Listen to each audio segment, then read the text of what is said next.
வணக்கம். இந்த பதிவு வந்து நீட் எக்ஸாமுக்கான ஒரு பதிவு தான். சரியா? ஸோ வெள்ளத்தனியது மலர் நீட்டம் மாந்தர்தான் உள்ளத்தனியது உயர்வு. குளத்தில் உள்ள தண்ணீரின் அளவை பொறுத்து தான் அங்க வளரக்கூடிய தாமரை தண்டானது அந்த உயரம் இருக்கும்.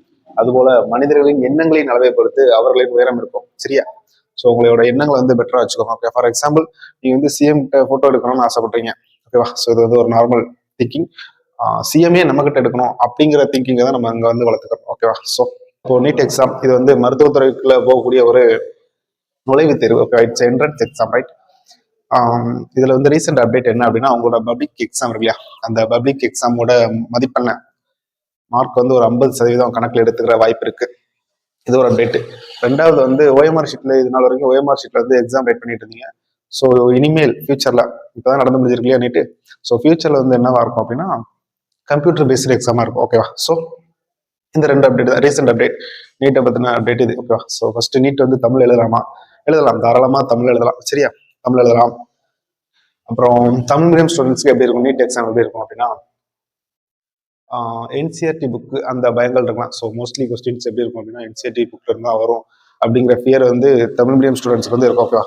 ஸோ பயப்படவே தேவையில்ல. எப்படி அப்ரோச் பண்ணலாம் அப்படின்னு நான் சொல்றேன். ஓகேவா? ஸோ வீடியோ முழுசா பாருங்க. ஸோ ஃபர்ஸ்ட் நீட் எக்ஸாம்ல எத்தனை கேள்விகள் கேட்கப்படும் அப்படின்னா 200 கேள்விகள் இருக்கும். 200 கேள்விகள். இந்த 200 கேள்விகளுக்கும் ஒரு கேள்விக்கு வந்து 4 மதிப்பெண் கொடுப்பாங்க. ஒரு கொஸ்டினுக்கு 4 மதிப்பெண் கொடுப்பாங்க. ஆக மொத்தம் 800 மதிப்பெண் வரும். ஓகேவா? 800 மதிப்பெண் வரும். ஓகே, இதுல வந்து நமக்கு 720 மதிப்பெண் மட்டும் நம்ம அட்டன் பண்ணா போதும். இட்ஸ் மீன் 180 கொஸ்டினுக்கு மட்டும் நம்ம விடையளித்தால் போதுமானது. ஓகேவா? ஸோ இந்த 180 கொஸ்டினுக்கு 720 மார்க் வரும். ஓகேவா? ஸோ சாய்ஸஸ் தான். 200 கொஸ்டின் இருக்குன்னா அதுல 20 கொஸ்டின் சாய்ஸ். ஓகேவா?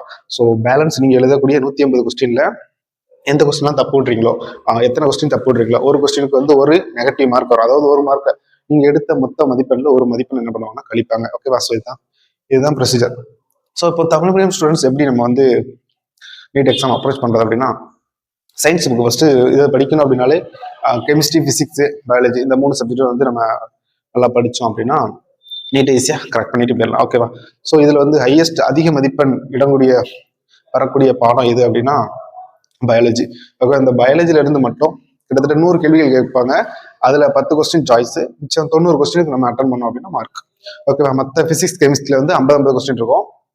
அதுல பிசிக்ஸ் 45 கொஸ்டின் அட்டன் பண்ற மாதிரி இருக்கும், கெமிஸ்ட்ரி 45 கொஸ்டின் அட்டன் பண்ற மாதிரி இருக்கும். ஓகேவா? ஸோ ஓவராலா 180 கொஸ்டின்ஸ்ல நீங்க எவ்வளவு ரைட்டா ஆன்சர் பண்றீங்களோ அத்தனை மதிப்பெண் உங்களுக்கு கிடைக்கும். சரி, அதுல வந்து இந்த ஸ்கூல் டேஸ்ல நீங்க எடுக்கக்கூடிய மதிப்பெண், அதாவது பப்ளிக் இருக்கு இல்லையா, அந்த பப்ளிக் எக்ஸாம் நீங்க எடுக்கக்கூடிய மதிப்பெண்ணையும் கன்சிடர் பண்ணுவாங்க. 50% கன்சிடர் பண்ணுவாங்க அப்படின்ட்டு ரீசெண்டா சொல்லியிருக்காங்க. ஸோ அதை ஃபியூச்சர்ல பார்க்கலாம். ஓகேவா?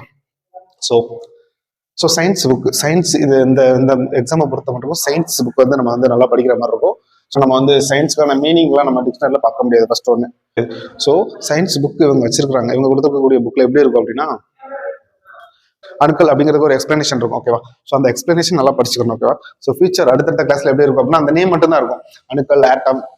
ஓகேவா? ஸோ இப்போ பேசிக் கிளாஸ் வந்து நம்ம நல்லா படிச்சிருக்கோம். சயின்ஸை பொறுத்த வரைக்கும் நம்ம 6th to 10th வந்து பேசிக். ஓகே, ஸோ அந்த பேசிக் புக் 12th புக்ஸ் வந்து கொஞ்சம் ஈஸியா இருக்கும். உங்களோட டவுட்ஸ் வந்து உங்களோட டீச்சர்ஸ் வந்து கிளியர் பண்ணிட்டு ஈஸியா வந்து நம்ம எக்ஸாம் வந்து ஈஸியா கிளியர் பண்ணிடலாம். ஓகே, ஸோ வந்து என்சிஆர்டி புக் இன்னொரு கொஸ்டின்ஸ், என்சிஆர்டி புக் ஈஸியா, ஸ்டேட் போர்டு புக் ஈஸியா அப்படிங்கிற கொஸ்டின் நிறைய பேருக்கு இருக்கும். ஸோ என்சிஆர்டி புக்கோட ஸ்டேட் போர்டு புக்கு கொஞ்சம் பேஜஸ் அதிகமாக இருக்கும், கண்டென்ட் விஷயங்கள் வந்து கொஞ்சம் அதிகமாக இருக்கும்.